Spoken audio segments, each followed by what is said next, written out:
Hello, welcome to Dad Geeks episode number 8. Today's an early episode just because of trick-or-treating and stuff like that tonight for Halloween, so I know your kids actually already went trick-or-treating, didn't they? We've gone twice now. Right. Do they have big giant bags of candy now? My son does. My daughter not so much because she left it out and the dog ate a whole entire bag of candy. Including the bag, right? Most of the bag, yeah. Yeah, so... Found it all tattered and torn up candy wrappers everywhere. Ugh, it was a pain. And then he got sick last night, so... Well, he had a lot of candy, so that makes sense. Fun. But today, we have actually a little bit more to talk about in the non-gaming news stuff, which is kind of nice because, some of the feedback we've gotten from some of the people that do watch us said that they want some more of the, conversational type stuff where we're not specifically talking about games. But that, of course, does not mean that we don't have anything gaming. The whole second half of the show is also in there, so that'll be nice. Yep. Some cool things to roll with. Oh, first off, I guess I have to do the name introductions. I am Chris, the real Darth guy, and this is Larry, Mr. Mixius Pidalick. How are you doing? I'm good. Yeah? Good. If you guys happen to follow me on Twitch, you may have saw the Dad Geeks doing a little bit of drinking on Friday evening and doing impersonations and card games and all kinds of random... I had a good time, but... all kinds of random stuff. And somehow we kept nine viewers. Yeah, somehow we were amusing enough to keep some people entertained. It was super late at night for us, and we ended up... I think we didn't shut it down till like 4:30 in the morning or something, but it was a good time. Maybe we'll do a couple more of those, because that was a lot of fun. That was fun. Taking suggestions from the chat and everything, and just having a good old time. But speaking of chat, we do pay attention to the chat, so if you have some comments or questions, go ahead and put them in there. But we reserve doing all the answers to those questions till the end, because we don't want to pause in the middle and be staring at our computer screens while you guys watch us just read things. So we do all that at the end. So let's just move right into the non-gaming news. First thing for me is Star Wars stuff. This week it was confirmed that the Boba Fett movie is 100% dead. Done. Completely dead. They're not going to do it. According to Lucasfilm president Kathleen Kennedy, the long-rumored, of course it was only rumored, Boba Fett movie is 100% dead, and that's even directly in quotes. So she said, with 100% certainty, it's got the X. We talked about the Mandalorian television show a couple weeks ago. And actually, the reason, well, not the reason, she didn't say the reason this is canceled, but a lot of the reasoning behind the Boba Fett movie getting the axe is because they are working on the Mandalorian.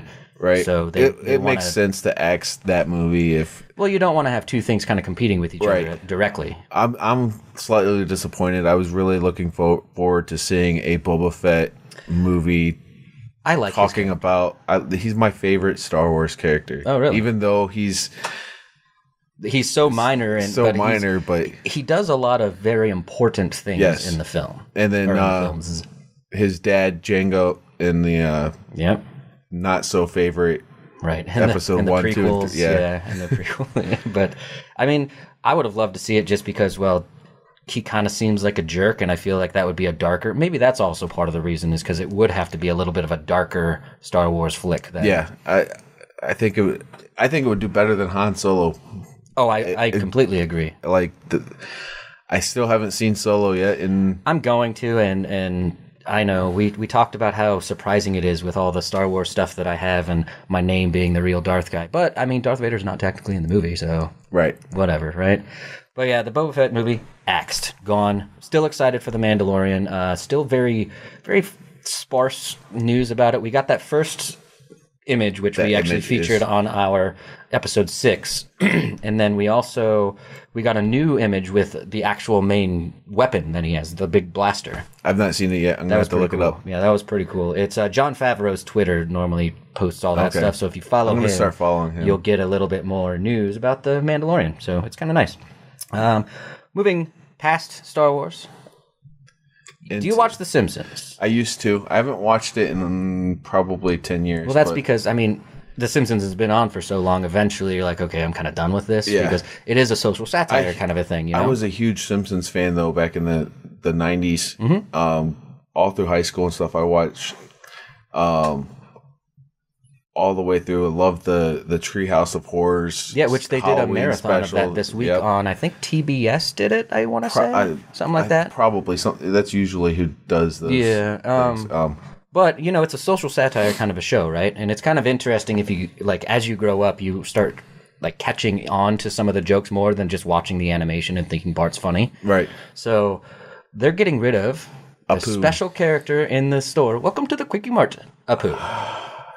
They're getting rid of him. And the reason, do you know the reason? It's because everyone in the world's offended by everything, right? Yeah.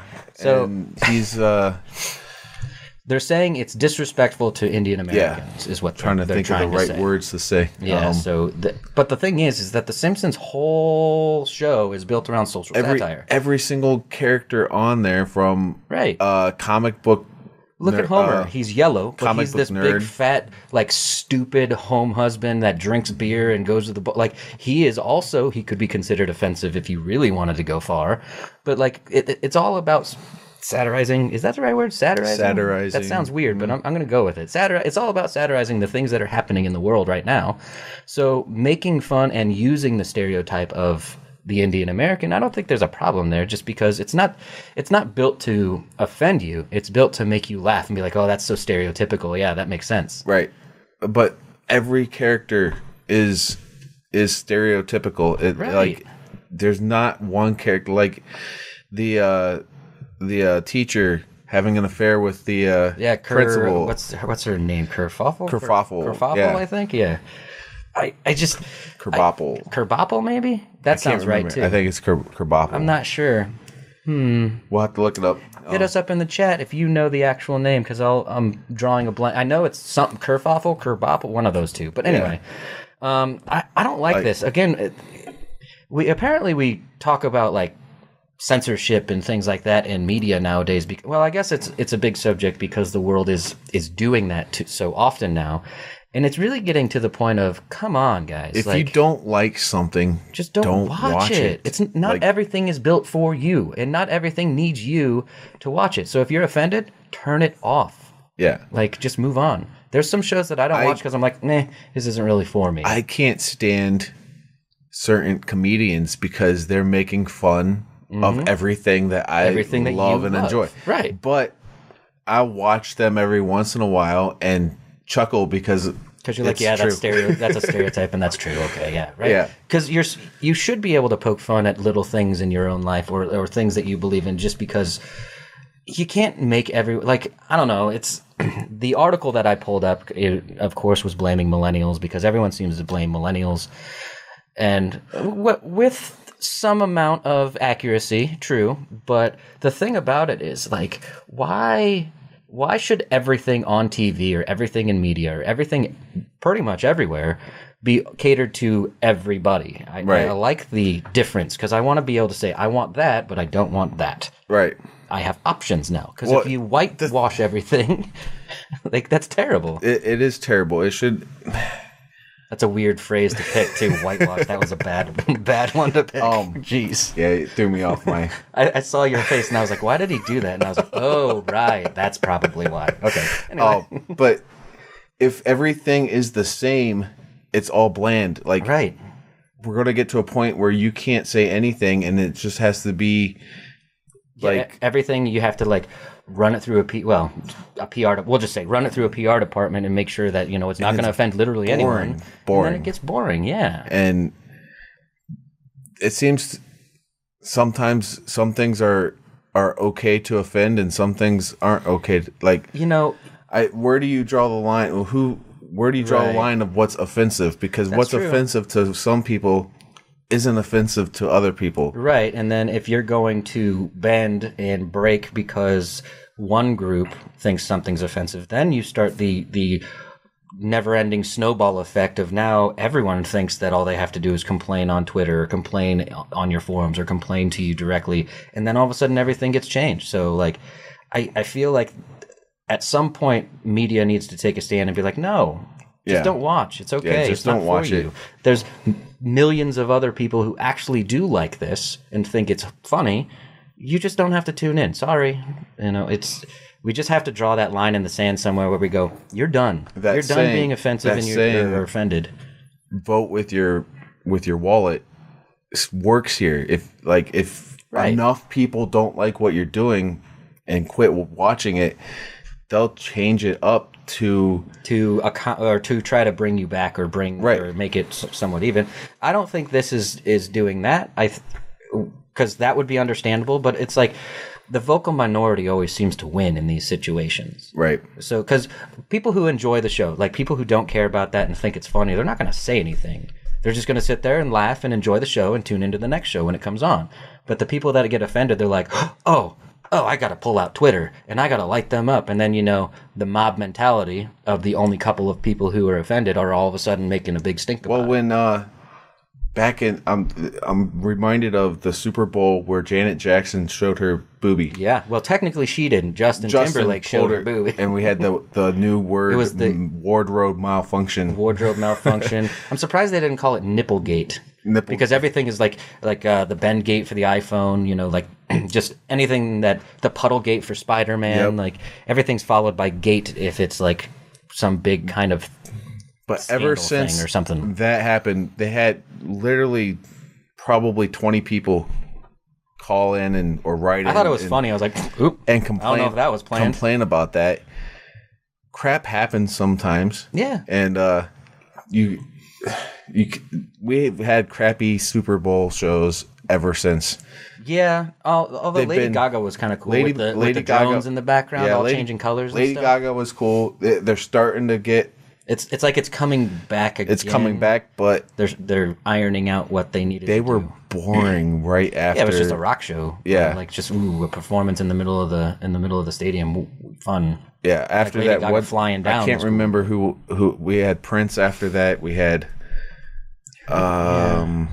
I wouldn't be able an older rock band. Yeah, I wouldn't be able to quote them. I'd have to look them all up for the sequence of They haven't been nearly as entertaining. They're starting to work back up towards being entertaining but so to get back to the Apu being completely removed, I guess what they did is the voice actor tried to do a competition to rewrite the character, or at least rewrite the character out in a way that wouldn't be offensive, if you will.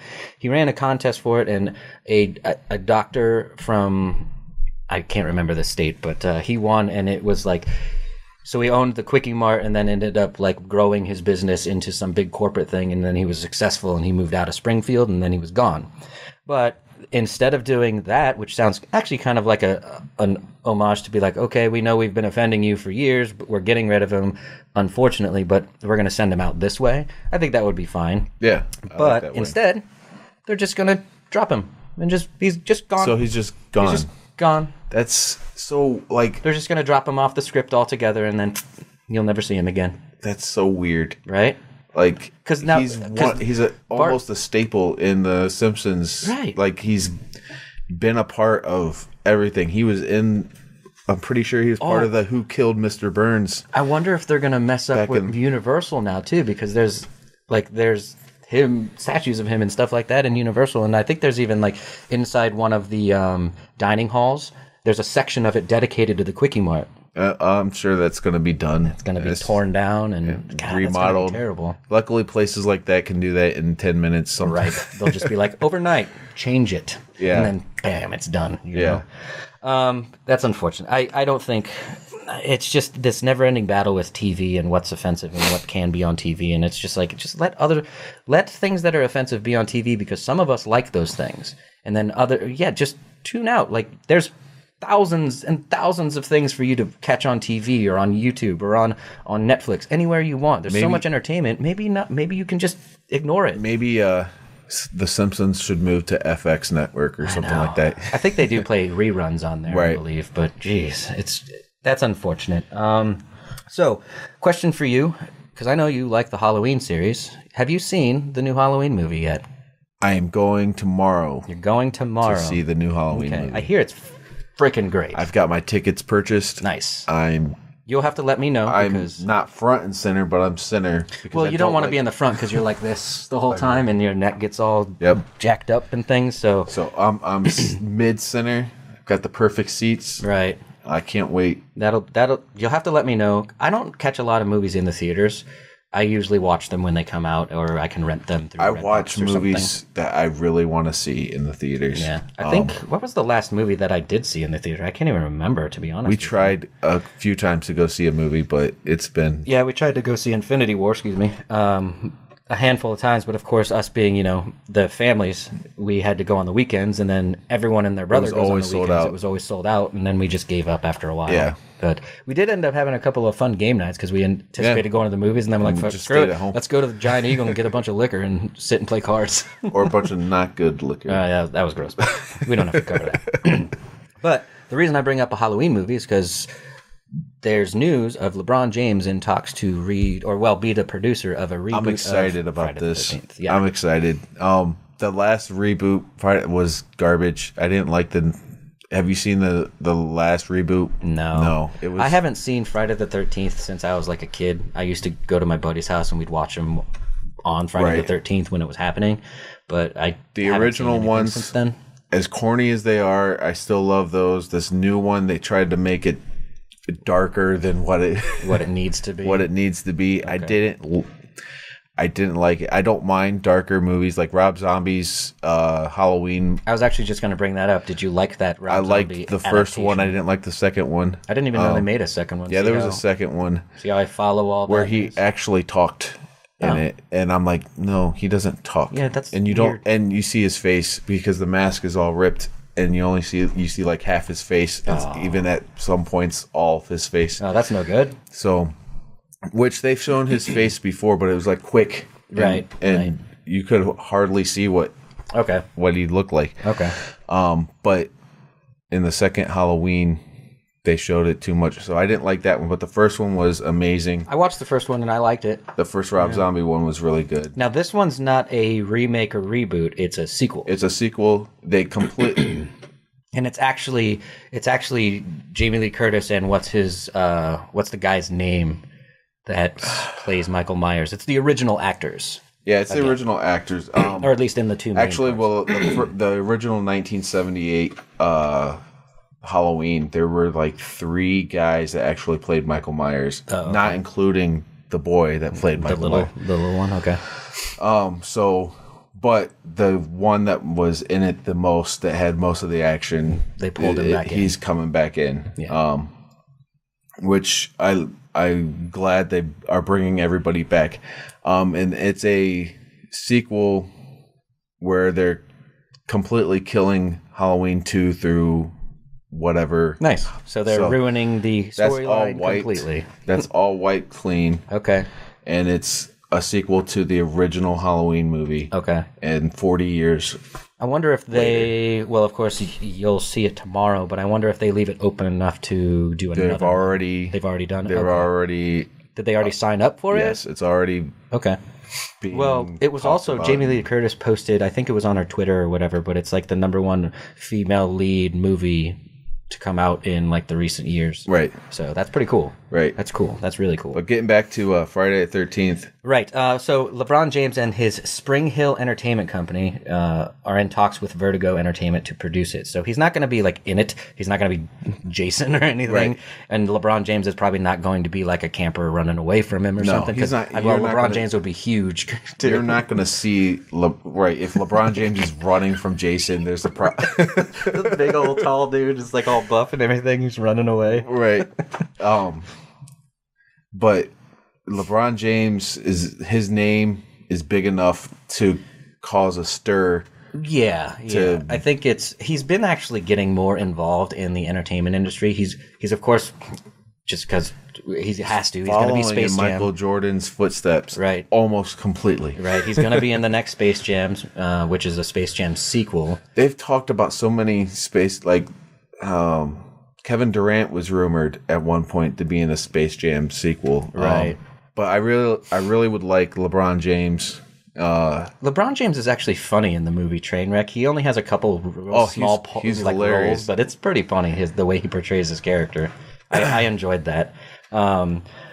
So a couple other things that James's company has produced is The Shop on HBO, which I have not caught, or Warriors of Liberty City on Starz. I've never heard of either of those. No, but Warriors of Liberty City, I'm like, is that like a Grand Theft I was Auto thinking the same kind of thing. Is it? So I'm going to check it out. See if it's any good. I might have to look that up just to see what that is exactly.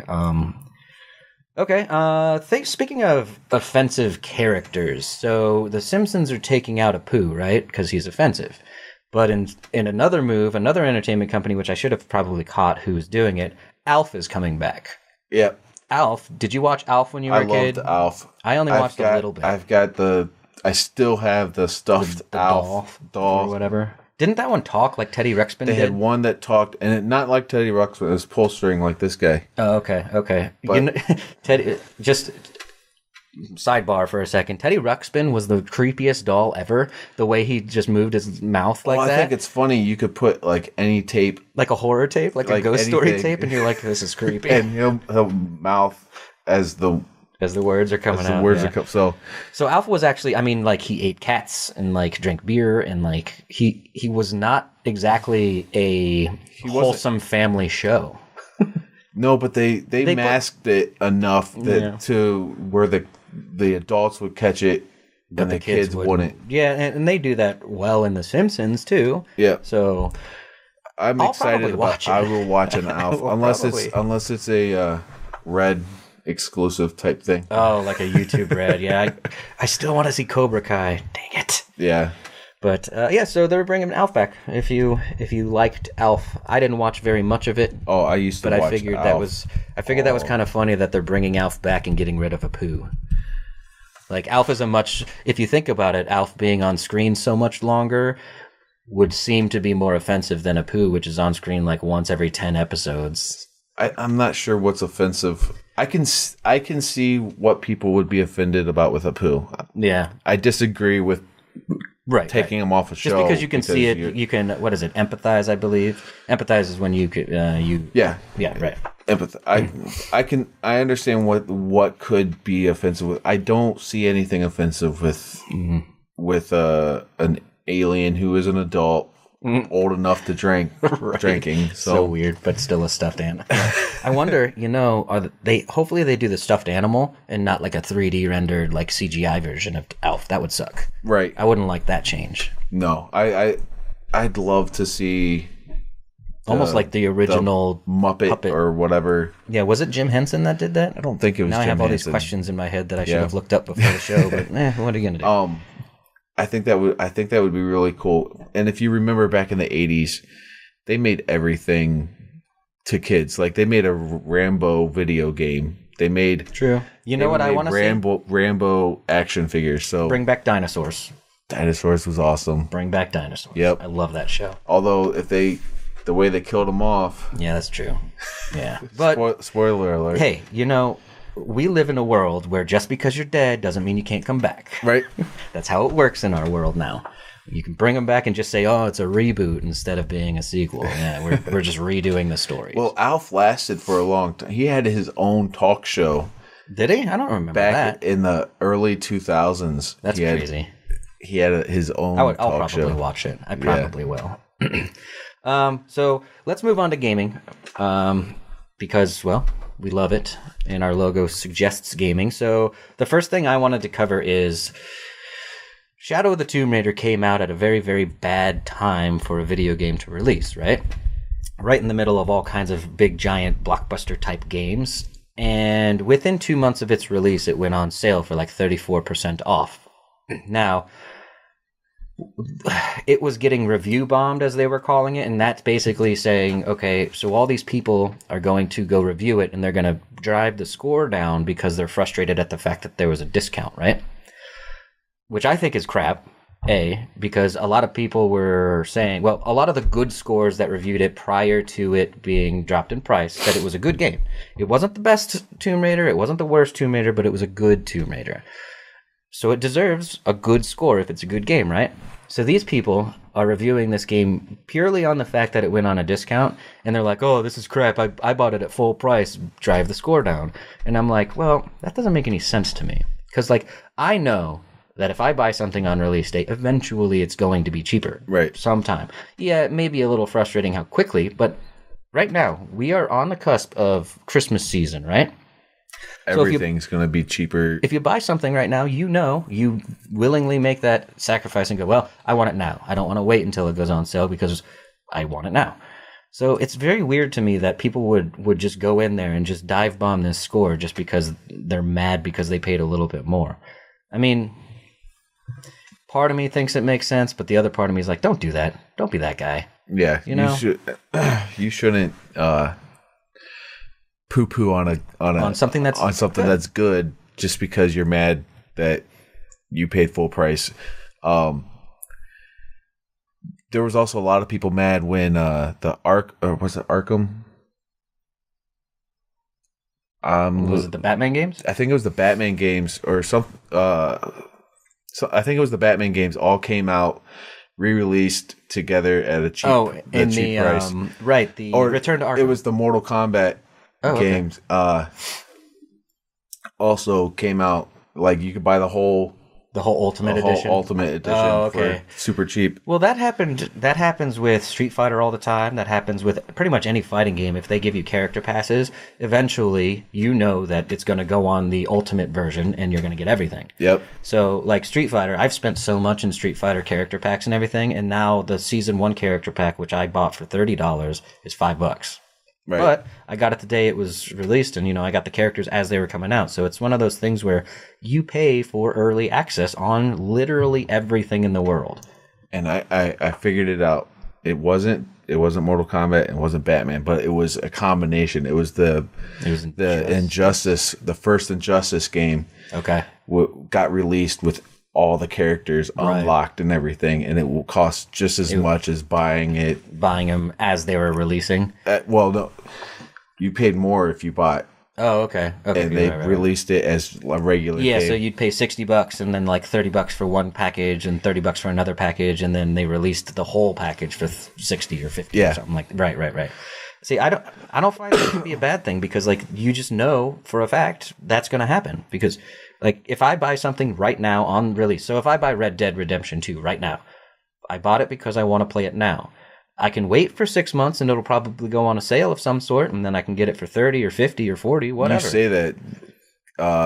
Grand Theft Auto 5 is still full price. Yeah, that's true. And that's how long. And they've been on number 1 or like in the top 10 of downloads forever. Forever. So that game was released twice too. You bought it on PS3 and then rebought it on PS4 when it was remastered. And I don't feel. I'm fine. I'm fine because I wanted it. Yeah. But some things about this Tomb Raider review bomb is what really bugs me is some of the reviewers didn't even have the game. They're just in there like supportive review bombing things. You shouldn't be able to review a product if you don't actually have said product. That's hard to prove, though. Who actually has the said product? It is very hard to prove. Now on Steam, you can obviously prove that because they Steam. bought it from Steam. But yeah, it's real hard on like Metacritic for them to be like, well, how do we know if you bought it or not? Like, what did we make them do? Scan in the barcode or something? Right. But I just don't think that's right for people to do that. Or like we were talking about, I think it was us that was talking about before a game's even released, people are giving it reviews. And you're like, how are you reviewing this? You're giving it 5 stars because you're excited about it? That doesn't even make sense. There's some people that get the early like review copies. That's true. And if that's the case, I could understand that. But I mean, I don't think that GameStop's reviews actually hold any clout because just the way that they're presented. But have you ever seen like PS4 when it was coming out, they were selling bundles, right? And people were already giving it reviews like, I'm so excited for this. And you're like, I know you don't have it. I know for a fact you don't have this. Yeah, I remember that. Yeah. So, but I was super excited about it too. So I didn't care because I was getting it release night, whatever. But anyway, next up. When you buy a video game, have you ever bought the stuff that came with it, like the GameStop, the special edition statues that come with it? I didn't buy. back when I was buying this collector's edition stuff, it was a lot less exciting than it is now. So back in the day when I think it was like Modern Warfare 2 and 3, I would buy the big $120 edition. Of course, you get the season pass with that, and then you get something like you got the night vision goggles for one. You got like a pin or something for another one. I've benefited from my brothers buying that. I'm not gonna lie. They get like, why do I have this? And I'm like, well, you're like, I want it. And they're like, oh, so I've got the night vision goggles. Yeah. I've got the Joker statue from Arkham Origins. Okay, that's a cool one. My other brother got the Halo edition with all the different Halo action figures. That one's cool. Yeah. That one's really cool. But I do sometimes. I haven't recently, just because I don't know why. But like even now, I'm having a hard time buying games with season passes in general, because there's so many good games that come out so quickly now that I almost never go back and play the Spider-Man. I didn't buy the season pass version. I bought the base version. I may go back and buy the season pass later, but we'll determine that if I ever go back. Right. Because the problem is I was buying, like Call of Duty, I was forever always buying the one with the season pass. This one I didn't, because I go, well, I don't know. We'll see. If I want the season pass when the first DLC comes out and I know I'm still playing, maybe then I'll drop it. You know? Well, Devil May Cry is coming out soon, Devil May Cry 5. And it's got an $8,000 game pack. First off, there's a $5,300 one, a $6,600 one, and an $8,000 game pack. How? Obviously, I read this, and like they come with jackets that are the exact jackets that are in the game on the characters. So you get one for, is it V or 5? Is it a Roman numeral? It's been a long time I don't play since Devil May Cry, so so I apologize if you guys do. And that's we're gonna call it V. We're gonna call it V because I like V for Vendetta, and his name is V, and that's a cool name. You're getting that jacket for $5,300. You're getting a Nero jacket for $6,600. That's just. And you're getting Dante's jacket for $8,000. See, Dante's jacket is cool, but the question is every single time I've seen a replica thing made of like a video game character, it's like when you order from Wish and it's like a crappy like knockoff one that's just not very good. So I'm wondering if these are going to be like legit nice leather coats that are really. Have you seen the pictures of them? I did, and I can't really tell. The Dante one looks really cool. Yeah, but how many times have you been on Wish and you're like, oh, that looks cool, and you order it and you're like, this isn't what is this? They look cool, and it's ran by Capcom Japan. Yeah, and we do know Capcom likes their money, so that's not very surprising that they're putting it out there for that much money. But here's the big question: is that Dante's jacket really worth? $7,000. Nothing. Well, not even $7,000. Like, come on, that's crazy. It's a crazy amount of money to buy a leather jacket that looks. You could probably Dante's. Pay a seamstress to do this for less money. Yeah. Of course, it wouldn't be official. It would be completely bootlegged, but you would still get it. Well, is it Capcom? Capcom makes Resident Evil also, right? Yes, they do. They've got a special edition. In Resident Evil, your save states, you go to a computer and you type. Oh, and they have the special edition computer thing? They got a special edition Bluetooth computer that's hilarious. Types to your laptop. That's pretty funny. So wait, they have a Bluetooth computer that then sends to your actual computer. That's hilarious. Yeah, it's a crap ton of money. Okay, I mean Capcom is notorious for just trying to milk you for everything you've got. I want to find that now. It's crazy. I want to find the Capcom. Well, like in Street Fighter, you could get the character passes for $30 a year, right? And then also they have like special edition winter costumes or special edition Capcom Cup costumes, and those are all $30 a pop either. And those are just costumes. They're not even characters. They're just clothes for the characters. And you can't buy them separate, so you have to buy them all in that package. So Capcom is just notorious for this. Let's milk them. Let's milk them. Let's milk them. But $8,000 is that's overzealous. That's ridiculous. Too much money. That's just too much money. I don't know. I wouldn't do it. You're looking up the Capcom the typewriter, the keyboard, or the computer that connects for Resident Evil, right? Okay. While you're looking that up, we can always come back to it. I'm going to move to the next subject here, and now this is kind of an older piece, but I wanted to get your take on it, and I kind of wanted to, I guess, put my opinions out there as well. Game reviews getting away from number-based scores. So like Eurogamer, Joystick, and Koatu, they are getting rid of the like 1 through 10 or 1 through 5 or 1 through whatever number system that they're doing. And now a lot of them are just doing like a yes, recommend, no, don't recommend, or don't play it kind of a thing, which is almost a number. It's just 1 through 3, but whatever, right? How do you feel about that? Notoriously, I do look at IGN's reviews, and I do kind of formulate an opinion based on the numbers that they give. So what are they changing to? So they're changing to just a system of, do they recommend it or not, essentially. I so like saying, that better. Yes, you should play this because of these reasons, or no, you should not play this because of these reasons.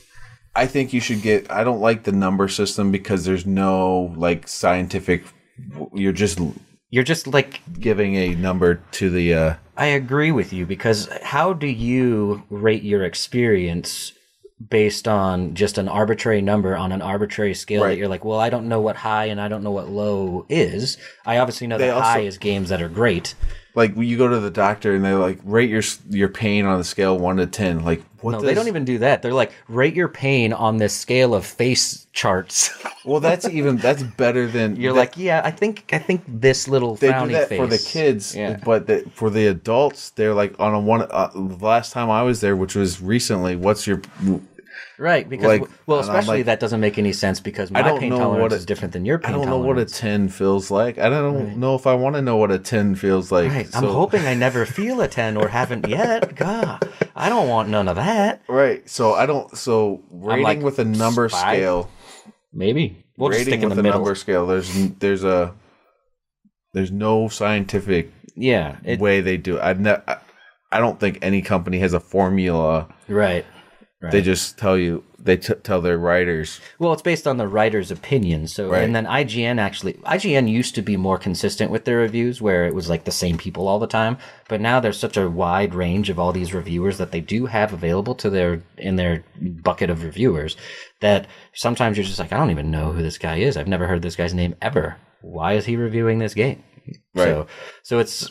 I kind of like it just because what it's also going to do is it's going to push me to actually read the articles rather than go, what'd they give it? 10. Okay, back. It makes you formulate probably a more educated opinion based on the actual text in the article. But I also see this being a problem for them because how many people really want to read through a whole article anymore? Right. Let alone watch a whole video. I mean, skim to the end. And articles like, okay. on the games that I want to play. Yeah. But for the most part, maybe if they did the conclusion first with the recommendation and then more details, so they could give you one paragraph that kind of gives a synopsis of everything. But then if you're really curious based on something they said in that final or conclusion, then you can read the actual stuff inside, the meat and potatoes, if you will. Right. What do you think of like how Rotten Tomatoes does it? With their movie reviews. Well, doesn't that still kind of have a rating system where it's like 99% and stuff? Yeah. So it's theirs is an average rating system, right? So where like you'll rate it a rotten or good, and then they'll average it out based on how many reviews and just take the numbers and fidget with them a little bit to give them their at least they've got some way of. Well, that's more accurate than just like arbitrarily saying this person gave it a 5. Right. So I like that because then now it's a simple vote, right? I don't use Rotten Tomatoes much, but I have seen the reviews because Apple TV has them on there. Is it a 1 to 100 scale, rotten, medium, or like the fresh? I think it's like a 1 to 5 or 1 to 10. Okay, so scale. I think there's 10 little tomatoes. I think that does give it a little bit.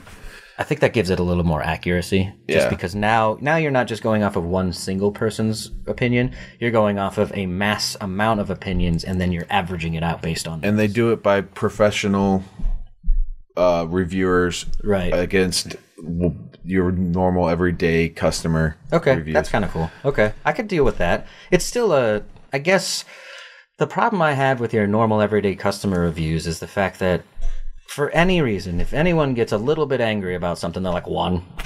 Right. One. You're like, that's not even an accurate depiction of what your opinion actually is. You're just mad, so you're just giving it a 1. Yeah. Because you see those reviews all the time on Amazon, and you're like, dude, you didn't even... Like, someone's like, oh, mine came dead on arrival, so I had to return it. 1 star. You're like, but you didn't even get to use the product. Products come dead on arrival all the time. It just happens. It's in the mass manufacturing business. You can't get away from it. Yeah. So I'm like, that's not a real review. Throw that out. Yeah. You know? Yeah, I always look see at what threes. you're saying. I always go 3, go get a couple in the 2, and then get a couple in the 4, and formulate my opinion based on that. And I always read them. One thing I've always disliked about IGN's scores is they give a really good game a 10 out of 10, but how do you... To me, a 10 out of 10 is a perfect game. Speaking of 10 out of 10s from IGN, Red Dead Red Dead got perfect scores on almost everything I've seen. Yeah, that's true. That's true. But to me, there's always room for improvement. Well, hence why nowadays we get day 1 patches or patches later on because they improve the game. Grand Theft Auto Online's not even the same experience it was when we first started at all. No. So is it a different game? Does it warrant going back and getting a brand new review? So I hate that they gave God of War 10 out of 10. I hate, like, you didn't like... I didn't like God of War. Yeah. I'll probably visit it again just because, like... Your first reaction would probably be, if I'm going to guess, a 7. That would be hard to pick, but yeah, probably a 7-ish, which is way different than most people's reviews. Now I'll go back and play it again and try it again because I think, like I said in the last episode, I think it was just coming off of Spider-Man and being able to flip and move and the freedom of movement felt different. So to give anything a 10 out of 10 says that it's the perfect game. There is no improvements. It can't get any better. Right. And then I've actually been reading a little bit through Reddit, which, take it with a grain of salt because it's Reddit. But there's some people that are like, the game is not as great as everyone's making it out to be, and that's fine. It's their opinion, of course. But it's one of those things where the biggest complaint that I've seen frequently is that it's, how Grand Theft Auto 5's controls are kind of like limiting in your movement a little bit. Like you can't even lay down, and it's a shooter game. Right. So I guess a lot of the people are feeling that Rockstar really needs to step up their level of controllability. Rockstar, allow though, you to control people. With Grand Theft Auto 5, they were a jack of all trades. You literally could do... Yeah. Well, you're driving, you're fist fighting, you're gunfighting. To say they have to... Helicopter piloting. They have to make it so you can lay down. I think... When they're doing everything else that you're doing... I do think Rockstar's controls do feel a little bit like Muppety, I guess. If that's like you can't have complete control over your character, but you learn the jankiness of the controls, so then you get good at that version of it. So I wonder if that's done on purpose, because obviously they could fix the controls if they wanted to. Right, they could add laying down, crawling, and I wonder if they kind of do it on purpose to kind of keep a feel in all of their games. Yeah. So. Well, I've never seen a Rockstar game where it's not the military, you're just a random person. I don't think if I was running around shooting people, I would think to lay down on my stomach and crawl around. So, I wish they would upgrade the controls a little bit. Just because it's almost like Ghost Recon Wildlands feels a little stiff as well. So we're getting into a world of games where like just the control schemes and the way that you move your characters is so fluid. Like take Spider-Man. You could do anything in that game. It was crazy. Right. So the controls feel great, and then you move to a game where it's a little more restricting, and then, it makes it difficult to play sometimes. And then, it creates those frustrating moments where all of a sudden you get killed because you're like, oh, it's just because of these damn controls. I would have been fine if I had more movement and more freedom. So you got that argument, but the other person that killed you. Well, I'm talking about like single player situations. Single player, okay. Yeah. So I found that typewriter. Okay. going back to the Capcom thing, and this is the first time I've seen it. I've heard about it. This is the first time I've seen a picture of it. It is ugly as crap. Let me see this thing. So it's like, oh, okay. So it's essentially it's like an old actual typewriter keyboard. I should have a way to pull it up, but we don't. It's an old typewriter keyboard that like you would hit the little hammers on the pieces of paper, but it's a Bluetooth keyboard that you would connect to any computer out there. But that thing is pretty ugly. It is $675 for an ugly keyboard. Yep. That doesn't look anything like the actual game thing. Actual game, the one that comes in the game. Right. So, and I also did. That's hilarious. A little bit more.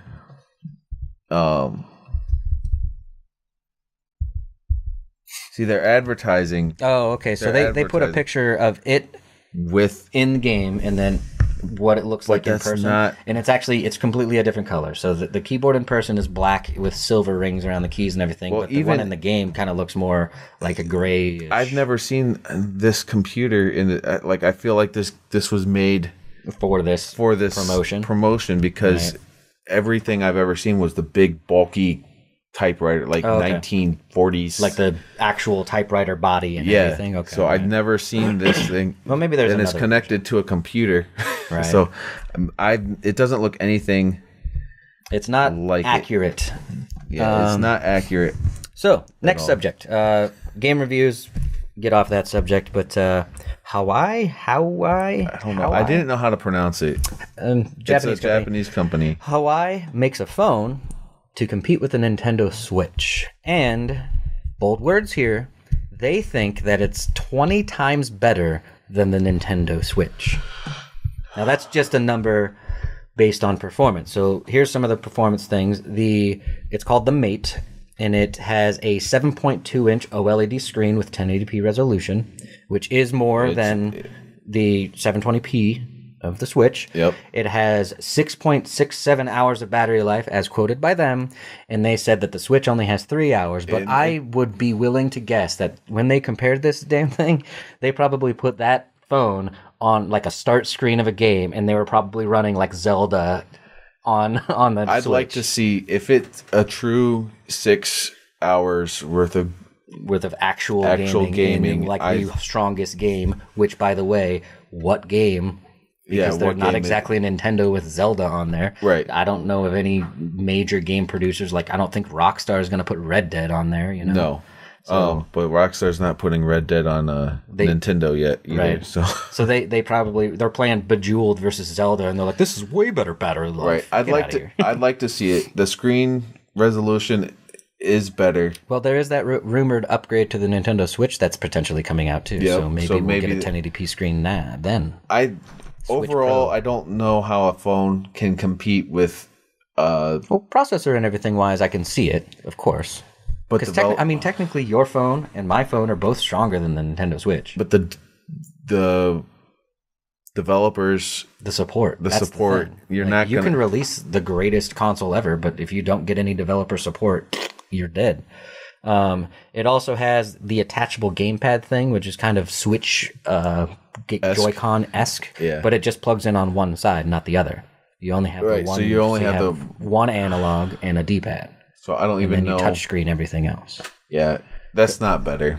I can't play touchscreen games. I tried, because I'm sure everyone has tried Fortnite on their phone at some point, because they're sitting there being bored and you're like, oh, let's give this a shot. And then it's just terrible. It's absolutely 100% terrible to play. I hate it. I can't do it. Yeah.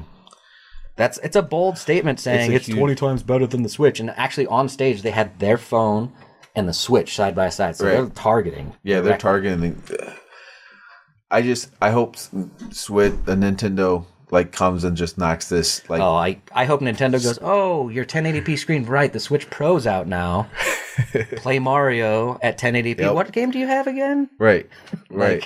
Play Zelda at 1080p. Play this. And then let's say they build in Dolby surround sound, so you can plug in your Dolby surround sound headphones and get surround sound on the Switch, and then they release chatting on there. That'd be great, right? Yep. Just put these people in a hole. Yeah. Don't call out a long-time gaming company when you just got into the space. Right. Get out of here. And I've never heard of the company, and it might be a bigger company in Japan. Right. that makes cell phones. I bet you we have something that's made by them. Maybe they're like Daewoo, where you they make everything. You can buy a car or a microwave, right? Whatever.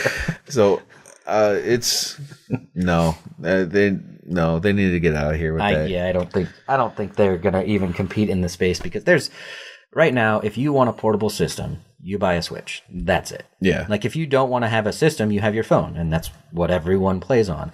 You're not. I just don't see them being very successful in the gaming world. You'll get a Fortnite edition, right? Huawei. I don't know how to pronounce the name, but yeah, apparently they're going after him. Good luck. Yep. But Nintendo's never going down. No, ever. Even when they make a shitty system, they still do fine. Yeah. Like, they made the Wii U. Nintendo will be around long after we're dead. Probably. Yeah. I'll guarantee they were around long before we were alive. So with their playing cards. Right. Well, if nothing else, they have Pokemon to live on forever. So. Yeah. Aren't they own Pokemon, right? Nintendo kind of. They like partnered in it, maybe? They're partnered with it. They're exclusive. Like, you can only get Pokemon stuff on Nintendo. Yeah. I'm not sure all the rights. Yeah. Well, because I believe that the Pokemon Go app it had Nintendo on it, because Nintendo releases stuff on phones now. I'm trying to think of the name of the company that ran. It starts with an N, and I can't think of it. But even if you said it, I'd be like, okay, sure, why not? I can't think of it, but yeah, they pretty much own the world. They're the innovators of everything, and to me, they brought out the motion controls first, and then PlayStation and Xbox had their motion stuff. It was pretty close, though, wasn't it? Was the Wii way before the PlayStation Move, or was it? I think it was relatively close. It's like they were almost being developed in conjunction, but just Nintendo beat them to market. Right. Although the PlayStation Move, the way that it tracked everything was more accurate. It was more accurate, but who won? Well, yeah, the Wii definitely won that battle. So. Yeah, the graphics were better and everything on the PlayStation, but they did have a cool thing that I played on the PlayStation Move. It was it had a gun attachment, and you put the controllers all in there, and then you could play Killzone with it, and that was kind of fun. I enjoyed that. Yeah, that was fun. It was impossible to play multiplayer on, but it was fun for the single player stuff. Yeah, versus bots and stuff. Yeah. And then Xbox's Kinect was just. That never really took off. I don't know. My kids, I had the Xbox 360. They committed too much to the no controller thing, because gamers really like controllers and buttons. It makes more sense, because like, you couldn't even play a shooter because you didn't have any, like, it couldn't read your fingers and things. So right. It was a little more difficult. It was all dancing games. They had the one mini game thing where you would have to jump and duck and stuff. And I'm good. It was. My kids loved it. Yeah, well, that makes sense. Yeah, my kids loved it, but my kids liked playing Just Dance on the PlayStation Move and stuff like that. So, but not me. That's not my style of game. I tried the Just Dance stuff, and I feel retarded. I liked tennis, tennis, not retarded, and normal tennis, and bowling and stuff. I liked that, but I don't like the jumping and dancing games. You know, I'd stand there and go like this, and that's it, and you're good, or whatever. Those are fun, but. It's kind of a dying thing now. We got the PlayStation VR, which is pretty cool, and we're getting farther and farther there, but we'll see where that goes. VR might take over. Yeah. Maybe not with your traditional gaming, but you're going to see more and more.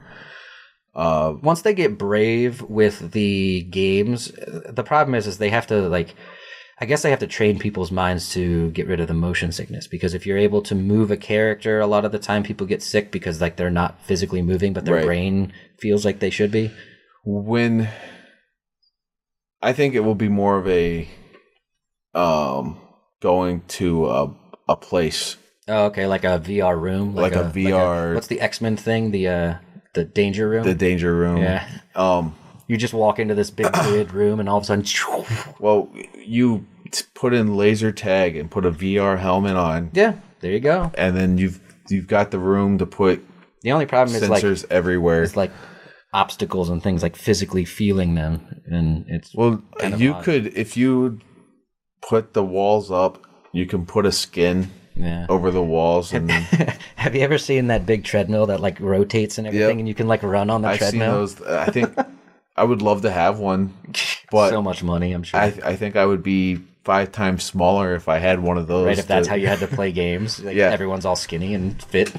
Yep. Because you're playing Call of Duty and constantly running around. People wouldn't play Call of Duty for long sessions because you're like, I'm worn out. Like You've only played for an hour. You're like, I've been running for an hour. Yep. VR to me, I'm really into the VR stuff. It could be cool. I've got the Galaxy VR. I've got the PlayStation VR. I borrowed the PlayStation VR from our buddy, and I don't play it as much as I thought I was going to. So VR is not something I'll probably invest in. I don't have the money or room to put in, like a Oculus or HTC Vive. Although we are supposed to do a Let's Play, well, not a Let's Play because that would insinuate that people are joining us, but just a gaming stream where we're playing like horror games on the VR. I can't wait to see you play horror. Yeah, I can wait. You keep telling me you're going to, and no, not today. Yeah. Maybe that can be, instead of the card games and stuff that we did last time, maybe we can do the VR stuff for fun. So... But we're about an hour in now, so we can close out the show. We'll save that last subject for maybe a Wednesday, because I think that's a shorter conversation. That's a shorter conversation. So we'll close out the show for today. I don't know if the chat was working or not, because I've been having problems with Twitch chat. I don't see anything on your phone. I don't see anything here, so if you were chatting with us, sorry, Twitch is not allowing us to view it, so we'll see. But until next time... We don't have the skit. We didn't get that yet today. So we will either release that when we get it, or we will wait till Wednesday's Hump Day update show to officially unveil that show. So still doing some editing and exporting and all that, typical videos. It's going to be good. We'll have it. Yeah. I have seen a rough cut. So have you seen the rough cut? I've seen a rough cut. I've seen it. It's going to be good, but we will definitely have it, if not by Wednesday, 100% certain by episode number 9. Number 9. That indicates we're past the 2-month hump. That does.